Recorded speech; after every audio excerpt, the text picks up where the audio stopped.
Back at it again. Another episode of Reasons Why I Drink. It's Cosmo.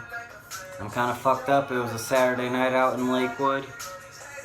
Intro song Skywalker by Miguel. Love this song. Music video's dope. Gotta check it out.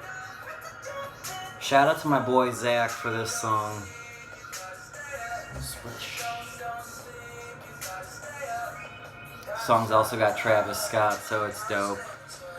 Anyway, let's hop into this episode. So tonight I was out and about in Lakewood. I went to Corky's. That's becoming my new place a little bit. I like it a lot there. Karaoke every day. You know, I love my karaoke. It's fun. I enjoy it. You go out there, you goof off.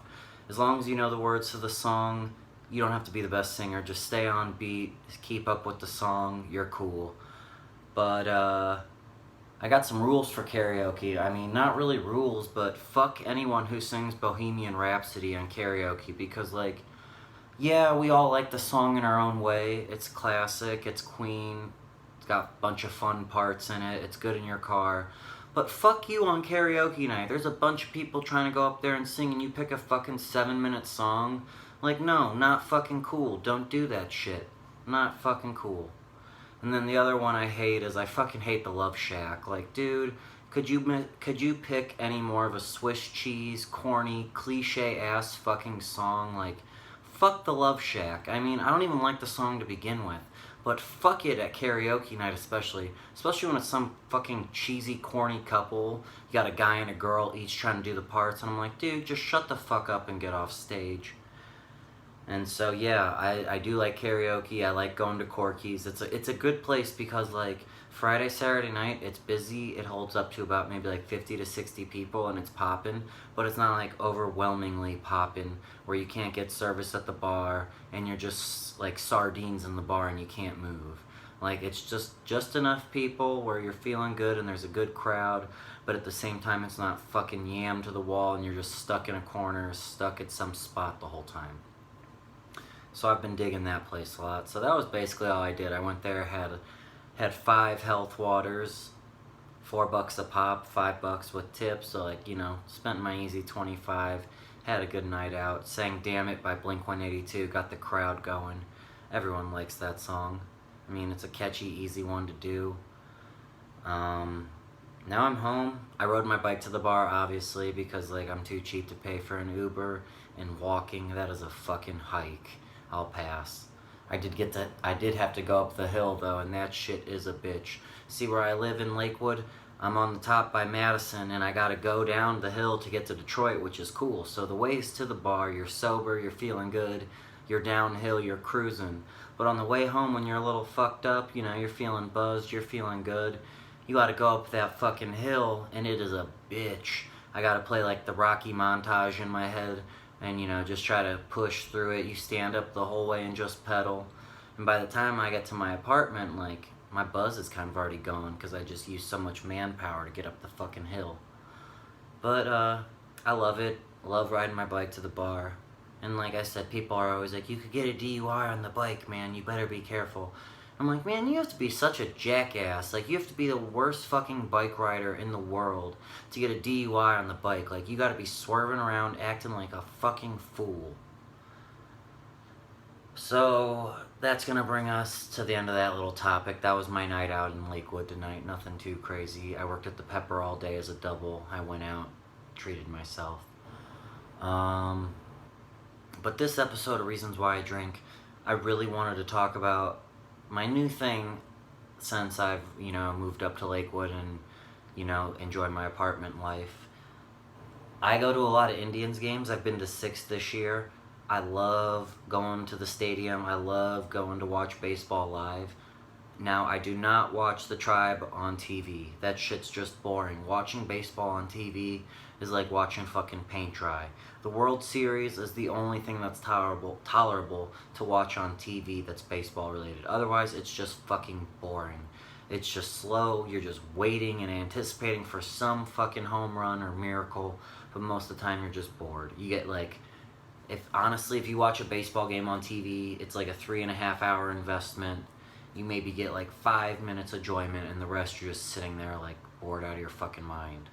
But when you're at the stadium, you get to enjoy the atmosphere, the fans around you, the overpriced beer, which you're just gonna suck up and fucking pay for because, like, I'm not gonna not drink at the baseball game, you know what I mean? So, anyway, I've been going to a lot of games this year. I've been to 6. It's always a good time. But my new thing is if I get a date, I'm taking them to the Indians game. Now, here's why. Because you're showing an investment, because it's not just your bullshit dinner and drinks kind of date. It's something different. There's something to do. It's entertaining. And what I like about it mostly is you lock your date in for at least 3 hours. And that's if you only stay for like 7 innings. You don't even have to stay for the whole fucking game. So, like, it's a genius move to take a date to the Indians game because it's not something original and cliche. It's a little different, and you know you got entertainment. So, like, you know, if there's not I wouldn't say awkward silence, especially not with me. I talk too fucking much, but like you need a little bit of downtime. Just like you can sit there, stare at the stadium, watch the game for like 30 seconds to a minute, and then go back to bullshitting. And that's what's also great. Like you can sit there and talk and get to know one another. And you also can sit there and watch something at the same time, so you don't just sit there and feel like, you know, you're constantly having the pressure on. You know, you have something to take the pressure off by watching the game. And, you know, there's always drinking involved in baseball. At least I've been associated with that. I could not imagine going to a fucking Major League Baseball game and not having at least 2 beers. Because, like, that'd be sad. What am I gonna drink? Water? Definitely not a fucking Pepsi or Coke. Like, fuck pop. And you know how I feel about pop if you watched episode 1. Fuck pop. It's the silent killer of America. I'll say it again. But, so I drink, you know, it's a good time just to go to the game and enjoy yourself. And so I've had 3 dates where I took them to the Indians game. And I'll kind of give you a small breakdown of each one. I'll go with my first one and I'll go to the most recent, which was this past Friday. So my first date was I matched with her on Tinder. Her name was Kaylin, and she was training to be an SLP, and I've had some familiarity with that, speech language pathologist. I've had some familiarity with that before in my time. So I used a little quick, quirky intro line about SLP shit. She was hooked. I said, hey, you want to go to a Tribe game? She said, yeah, for sure. And I was like, you can come to my apartment before the game. We'll take an Uber there because I don't fucking want to drive to downtown Cleveland if I'm going to be drinking. And I don't want to pay for parking and all that bullshit. So yeah, she came over. She parked her car. We ordered an Uber. We headed on our merry way to the stadium. At the stadium, had a couple beers, watched the game. It wasn't a bad time. By the 7th inning, though, we were both a little toasted. And we're like, you want to go to a bar? So we went to a bar, had a good time, had a drink there. And then that's when I ordered us an Uber back to my place. And yeah, it was quick from there. Got me some. That was the first time I got laid in this apartment, so that was always a plus because it'd been a minute too. Broke my dry spell. And then yeah, it was great. I would definitely would have fucked her again and hung out with her again, but she kind of ghosted me. But what are you gonna do? I'm not that worried about it. I got me one. Just let it. Like, that's my other thing. If a girl fucks you and never talks to you again, you gotta just call it a fucking win. Because you still put one on the fucking board. You got a solo home run. It ain't pretty, it ain't sexy, but you know what? You put one up.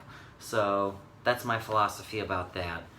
So that date went pretty well in my book. I called it a home run. I called it an A+ date. I got laid. But so then, obviously, that was the first date I went on to the Indians game. I immediately, in my head, associated baseball game, sex. Baseball game, sex. So, yeah, I obviously wanted to try that play again. So then maybe a month later, I went to the Indians game with this girl I matched with on Bumble. Her name was Mary. Mary was pretty cute, like a solid 7. About my height, 5'9", but she had a smoking body. She liked to work out. Face was pretty, like just meh, but she was still cute. And so, you know, we met at Barrio in downtown Cleveland for some tacos before the game, which was dope. She picked up that bill. Kudos to her. You know, I go into all these dates expecting to pay for almost everything. I mean, obviously I'm hoping to get a beer or 2 out of it at the stadium because those shits are expensive. But like, you're paying for the tickets, you're paying for the Uber / the travel plans. And if there's dinner involved, you expect to obviously pay for that. But she picked up dinner, and I was like, that's a true play right there. At a girl. You know, the game was cool. It was kind of a rainy game, so we were just standing under the, you know, not the bleachers, standing under the tunnel or whatever you want to call it. But it was cool. We chilled. It was a Tuesday, so you know, after the game, we didn't even stay the whole game. Seventh inning again. Walked out, went to the Clevelander, had a beer. Tried to invite myself back to her place. She wasn't feeling it, I think, because it was a Tuesday night. The date before with that girl from Tinder, Kaylin, that was on a Friday. So obviously that might help in terms of the days of the week. Girl's probably willing more to do shit on a Friday night when she doesn't have to work on Saturday. So Mary gave her a little kiss, went on my merry way, got in my Uber, went home, never talked to her again. I mean, honestly, like, she was alright, but, like, we didn't really have that spark. There wasn't really that much interest. The only thing we had in common was we both were engaged before and broke it off. So, like, it wasn't that big of a deal. And then my third date was this past Friday, yesterday. And it was with this girl, Jessica, I met at Corky's last Saturday when I was with my boy Derek. And Jessica was pretty cool. It was her birthday last week. She just turned 27. This pretty blonde from Brazil. Only lived in America for 2 months, so her English wasn't, you know, too sexy. It was obviously completely understandable, but, like, you had to simplify your words when you talked to her. And, you know, she still had some flaws in her speaking, but, like, for the most part, you knew what the fuck she was talking about. So I talked to her that night, got her number. She texted me back, like I mentioned. We texted during the week, said, hey, you want to go to the Indians game? She'd never been to a baseball game or a stadium in America. So I said, sweet, I'm going to look like a genius right here. So I bought the tickets, picked her up on Friday, we went to the game. Turns out we get to the game, she doesn't know shit about baseball, doesn't even understand the sport. So I'm trying to explain it to her, but at the same time, it's pretty fucking tough to explain because I gotta already simplify my words and shit. You know, she's not gonna know, you know, strike zone, what's a ball, what classifies as a strike, what's a foul. It was tough. So I just try to do the most general concept of the, you know, explanation for baseball as I could. You know, she still had a good time though. I mean, I was making her laugh a lot. I knew I was kind of funny sometimes. I'm not trying to suck my own dick, but this chick was fucking dying. And it was kind of cool. She bought 2 rounds of beers at the game, so that was a solid move on her behalf. You know, it was a good game. It was fireworks night. We stayed for that. It was kind of funny. She wanted to take pictures for her Instagram, and either I'm a fucking horrible photographer or I don't know what it was, but I took damn near, it felt like 50 fucking pictures on my phone of this bitch. Not that I didn't mind. I was having fun. She was having fun. But then after the game, we walked to my car. We were walking to my car, and she said, I'm really hungry. And I said, oh, yeah, what do you want to get? She's like, I really want a hamburger. And I'm like, that sounds fucking great. So I was like, oh, there's this place by my house called Buckeye Beer Engine. Tons of great burgers on the menu to choose from. Let's go. She's like, yeah, that sounds great. So we get there, have some burgers, have some beers. We're chilling. And it's like about 12:30, going on 1 o'clock. And she's like, are you tired? Do you want to go home? And I was like, yeah, I'm kind of ready for that. And so we get in my car and we're driving back towards my house. And I was just like, yeah, so do you want to come over? And she just kind of looked at me with this pissed off kind of face. And she goes, I'm not that kind of girl. It's just our first date. And I was like, oh? I was like, I didn't imply anything sexual. I just asked her point blank if she wanted to come over. And she was not too receptive of that, needless to say. And she just kind of goes, I'm not that kind of girl. Why would I do that? Do you know girls who do that? And I was like, well, it's happened before. That was probably not the smartest thing on my behalf to say, but what are you going to do? You can't take your words back. And then so she goes, no, I'm ready to go home. And I'm like, that's fine. Fucking problem was 30-minute drive to her house. So that shit was not too much fun, because then I had to drive my ass all the way back. That's an hour round trip driving, folks, just in case you need to do your math. So as I'm pulling up to her driveway, getting ready to drop her off, I make the comment, I'm like, well, I had a really good time with you tonight. Like, you know, it seemed like things were going well. The The body language was there. She was kind of touching me at times on my leg and arm. I was making her laugh a lot. I was like, would you like to go out again? I'd like to. And she just kind of looked at me and goes, I'm not too sure. I don't know. And at that point, I knew it was fucking probably over. So, like, I wasn't too concerned about it. But a part of me was like, what the fuck? Like, I don't get it. Like, just because I invited you over to my house, is that why you're not interested anymore? Where did I go wrong? Maybe it was the way I approached the situation. I don't know. But, call it what it is. It was an... Fuck. Sorry, a little drunk. Call it what it is. It was an entertaining date. Something I hadn't done before, you know. It was an overall good time. And that is going to wrap up this week's episode of Reasons Why I Drink. Ah, damn, there's going to be an ad playing here. It's a 15-second fucking ad. My iPod broke, so I fucking haven't had the music. And I've been promising myself I'm going to buy a real video camera, microphone, and have the whole setup. Do a laptop, have editing software. I'm just not quite ready to make that financial investment. Not that I don't have the money, folks. I'm not a fucking broke bitch. That's a lot of fucking money to invest for something where I'm not going to be making money out of this for a while. Anyway, that's going to wrap up Reasons Why I Drink. I'm Cosmo. I hope you enjoyed this show. Outro song, Psycho, Post Malone, Ty Dolla $ign. Love this song. This is also a Zach shout out. Have a good one, folks. Stay beautiful. Love you guys.